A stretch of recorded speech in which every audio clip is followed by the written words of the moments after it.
Myself, along with many, some 20 plus of my co-researchers, studying, working independently, but also working together.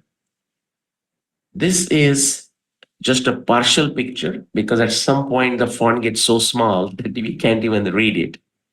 But what you will see is that the horizontal axis is the axis of time. But as you go vertically, these are different disciplines.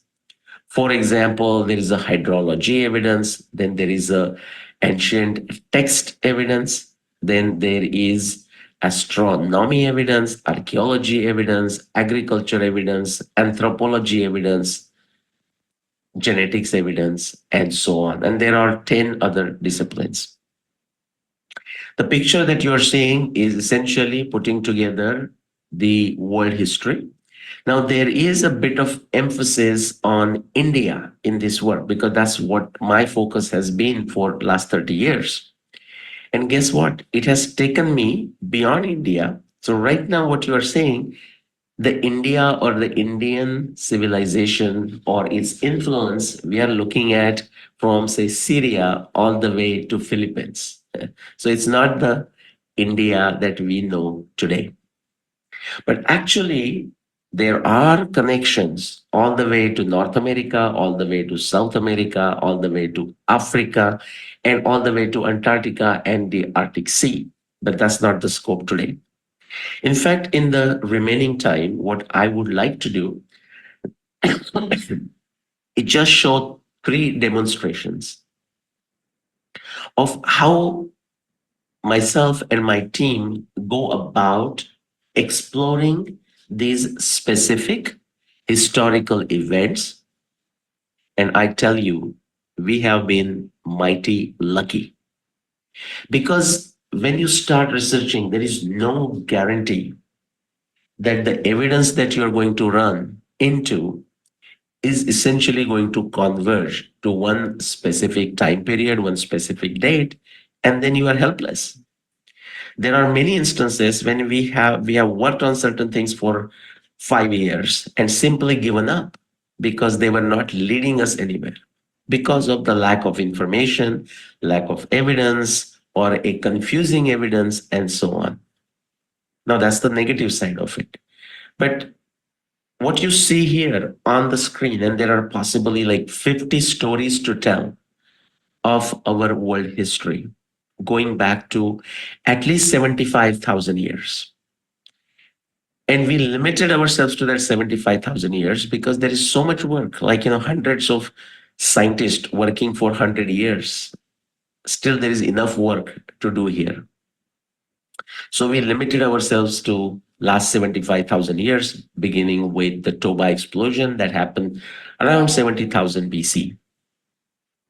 Okay. What I want to show in the remaining time is three events. Okay. Two of them have such a enormous data in the form of epics that if you truly study them, if you truly study them using the multidisciplinary evidence, you will get goosebumps.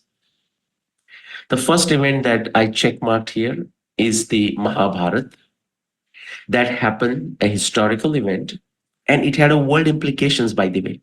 It has implications for our genetic makeup around the world, but especially from Western Europe all the way to Philippines, possibly Siberia or Polynesia, South America might have not been affected. At least that's what genetic footprints also tells us. And that's what the ancient narrative of this Mahabharata also tells us, because it does tell us who participated into the war. And then we also know about the out of India migrations post Mahabharata, that is after 7,500 years ago, and how they populated many parts of Europe. And we can trace it with the genetic footprints among the human beings. But guess what? Even among animals, especially domestic animals, such as the domestic mouse, but also the cows, the dogs, the pigs, the horses, and so on. There is another historical event for which enormous information exists. That's the Ramayana, and that Ram Ravan war that took place, I have shown about 14,000 years ago. And the third instance I want to show you for its novelty is the story of a king Brihadrat. And this is the last one, is the work of my great friend and amazing researcher, Rupa Bhatti.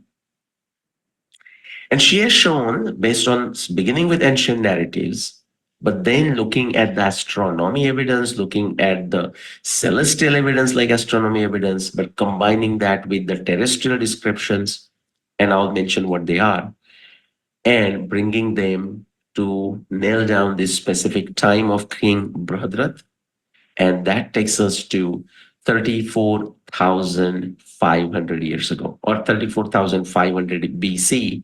So that's approximately 36,000 years ago. Okay, so let's look at these three. The first one is the Mahabharata War. Now, I started working on this about 25 years ago, around 1995, when I was a master's student in chemical engineering, studying in Canada. I was reading this Mahabharata text, and by coincidence, I ran into one astronomy reference as part of the text. It fascinated me. And that's what we are looking for, the crucial evidence and finding an opportunity to do crucial experiments. And that is that part I talked about, the Tantra Yukti. We are looking for innovative ways to break this code, to solve this jigsaw puzzle, to solve this crossword puzzle of ancient world history. This particular astronomy observation, when I read it, even based on my limited astronomy knowledge, it fascinated me beyond belief. Do you know why? Because astronomy speak, anyone could tell this is impossible in the very order of nature. In Sanskrit, that observation went something like this. Ya chaisha visuta rajas trailoke sadhu sammata arundati taya pesha vasishta prushtata krata. If you are familiar with the big bear or the panhandle in the sky, the tail of that panhandle, or rather the handle, the middle star is called Mizar. Next to that, there is a small star which is called Alcor. In Indian astronomy, that's Arundhati and Vashishta. What the description said is at the time of this Mahabharat war, the Arundhati, the Alcor, could be seen walking ahead of Mizar, Vasishta. Now, these stars, if you know astronomy, a decent level of astronomy, you know that these stars are extremely stable with a very low proper motion, but also consistent motion directionally in the same direction. So it was impossible to imagine why Alcor would be seen walking ahead of Vasishta. Because if we look at our current knowledge of astronomy, right now, as we speak, wherever you are, at night, you can go and trace the panhandle in the northern hemisphere, have a binocular or a telescope, or if you have a good eyesight, you may not need those. Notice the position of Mizar, notice the position of Alcor, and you will see Mizar is walking ahead of Alcor as they go around the North Pole star. Now, that is the case today. That was the case 1,000 years ago. That was the case 2,000 years ago, 3,000 years ago, 4,000 years ago, 5,000 years ago, 6,000 years ago. But I said, you know what? Why somebody will write such an observation? Other than, of course, he or she were just doing a prank. Now, if you know about the author of this Mahabharata text, you know that he's into anything but prank. So we have to take him seriously. So that's how my study started in 1995. Let me tell you, I had thought maybe with my cocky engineering expertise that it may take me a week or so to solve this issue. In reality, it took me 15 years, 1 5, from 1994-95 to 2009 before I could solve the mystery of why Alcor could be seen walking ahead of Mizar. What is interesting is as soon as I solved that, notice all the different fields of science that you are seeing on the screen. Oceanography, geology, seismology, genetics, hydrology, climatology, paleobotany, archaeology, agriculture, domestication, languages, linguistics, other text and their relative and absolute chronology, and how they, or if they properly fit with this Mahabharata chronology of 7,500 years ago, 5561 BC, genealogy list of kings and sages, other texts like the Ramayana, we are going to talk in a minute, other ancient Indian narratives, other chronology type of data, the travel records, okay, other types of data from different disciplines of science like physical anthropology and paleontology. Guess what?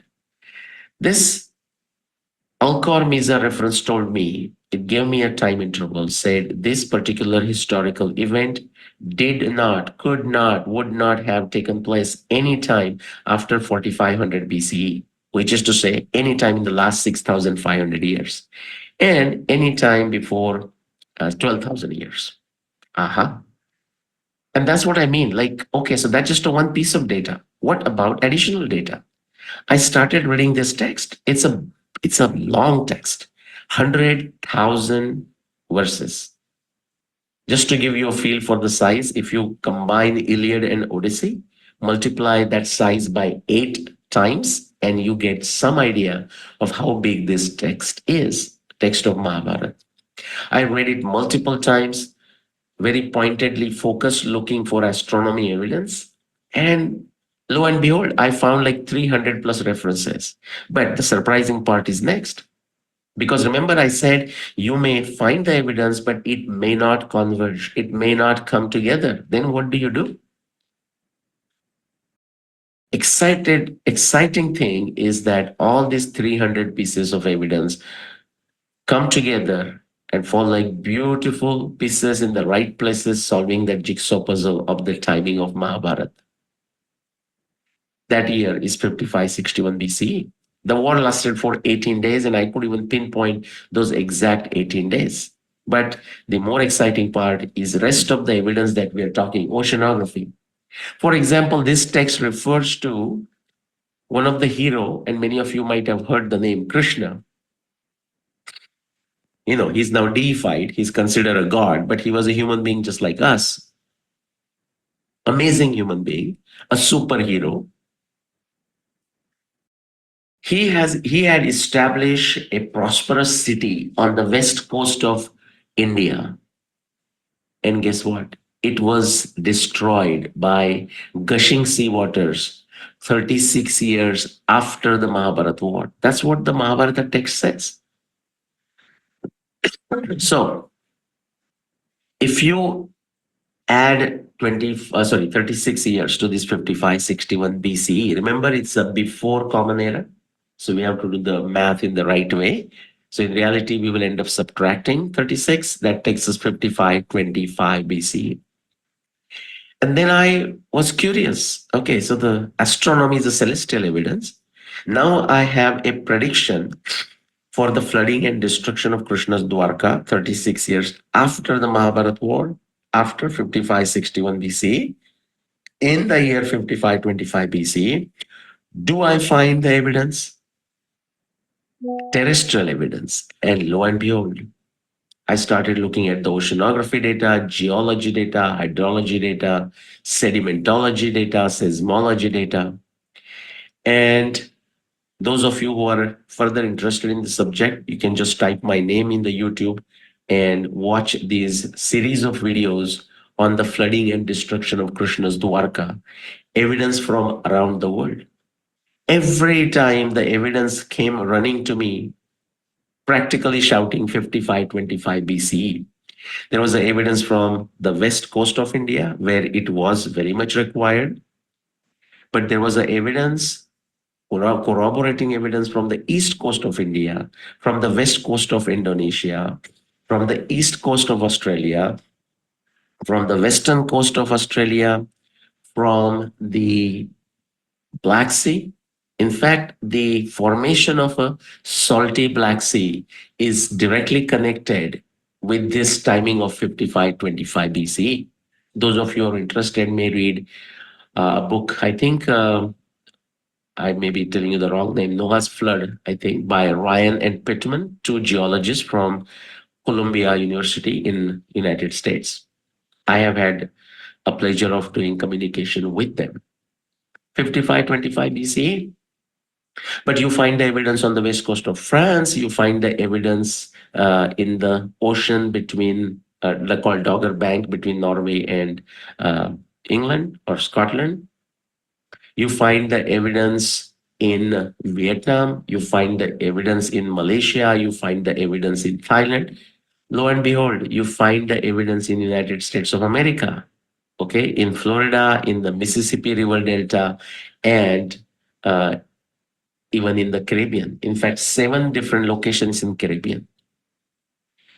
Consistent 30 plus different locations, enormous data pointing to 5525 BCE, where there is evidence of sudden sea level rise that destroyed, flooded and destroyed Krishna's Dwarka. The genetic evidence, and I can go on, but I just want to keep track of time. The genetic evidence, there was a paper by Monica Carmin and the team in 2015. There was a bottleneck, genetic bottleneck, especially in the male chromosomes. Guess what? That has direct connection with this Mahabharata war. Because in this Mahabharata war, now we are going back to what, 6th millennium BCE. The estimates for populations are between 5 to 20 millions worldwide. So I did a simple study, back of the envelope calculation. Let's say between Syria and Philippines, the people who participated into the war, maybe they just looked at half the population. So like 10 million. Now, among the 10 million is 5 million is women, 5 million is men. And the Mahabharata text tells us that 4 million men were wiped out, died in the 18-day war. So at the end of the war, the ratio of the male gene diversity, Y chromosome diversity, to female gene, the X chromosomal gene diversity, was like 5:1. And the Monica Carmin paper, they of course don't know anything about the Mahabharata war. They are doing this research for something else. They say there was a bottleneck in the male chromosomes. Okay, that's one data point. Immediately we should ask, how significant was the bottleneck? And guess what? The ratio that they show is 5:1, but something else. Just like a earthquake, we should say, how intense was the earthquake? When did it happen? And where did it happen? We know how intense was this genetic bottleneck, 5:1. Now let's ask the question, when did it happen? Guess what? 7,500 years ago. And the last equally important question, where was the epicenter of this genetic bottleneck? And their answer is India. You can read the paper. I just gave you this example, two additional pieces of evidence from two different disciplines of sciences, namely, say, oceanography slash sedimentology, hydrology, and genetics, to show this is how we must do, at least when possible, multidisciplinary study, multidisciplinary scientific study to connect the dots. That increases our confidence. And I can tell you from my experience, if you start looking for the evidence, you find it. That's the beauty of it. Okay, let's go to the next one. The Ramayana. There is another epic in India called Ramayana, just like Mahabharata, much smaller than Mahabharata, maybe one fourth the size. But to my surprise, when I started looking for astronomy evidence, I found like twice the astronomy evidence than in Mahabharata, about 600 pieces of evidence. And I will not waste your time. I'll say exactly the same method I started putting together as if solving the jigsaw puzzle, as if solving the crossword puzzle. And it pointed me to a very specific year, 12,209 BCE, for this particular war between Ram and Ravan.